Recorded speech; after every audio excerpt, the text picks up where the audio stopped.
Hi everyone, hope everyone's having a good week so far. Um, Jumping into this week's discussion, for the first question, how does ethnocentrism impact my daily life?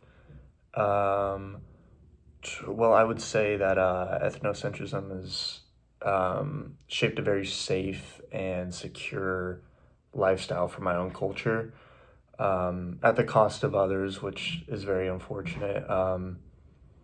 And people from other cultures and ethnics they often resent white Americans for it, which is completely understandable, given our history and all of the horrible things that have happened in the past. But there's still some of those levels that are present today.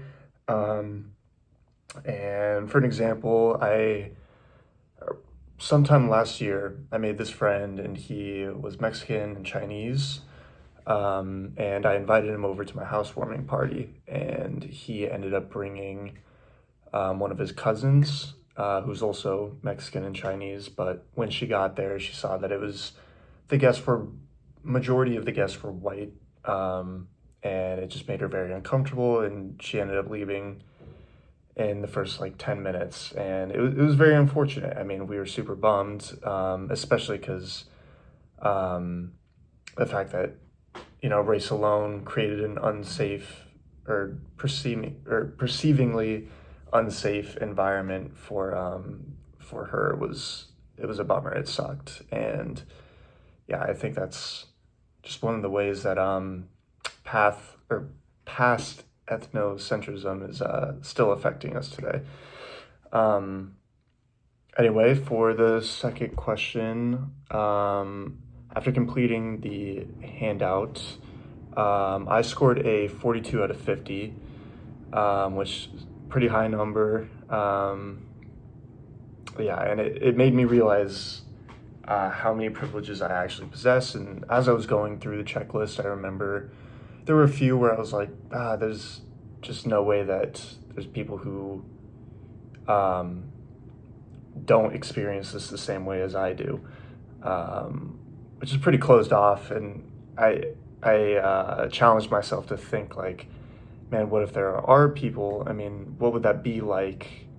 Even if it is like a very rare few or a lot, what would it be like to not have that? And it would just be extremely unfair. And I think that's what this is trying to get at, is some of these are just basic things that we just see as like very regular pieces to life, but some people have to look at it so extremely differently, which is just very unfair.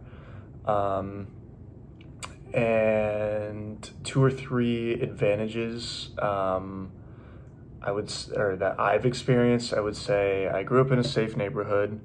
Um, I grew up in a wealthy school system, and I grew up where my race and culture were the majority. So growing up in my life, I've had a lot of comfort. Um, so, yeah. And lastly, code switching. Um, my experiences with code switching, I grew up in a pretty Christian, like a semi-strict Christian household. And yeah, so when I would hang out with my friends versus when I was with my family, I would act very like I'd have drastically different personalities, and the way that I carried myself and acted was just extremely different in those scenarios. And I think most people can relate to that with their friends versus family. There's just like different humor, different mannerisms, moral, or sort of. I mean, there's just a lot of things that you kind of tweak about yourself to fit in. So, yeah.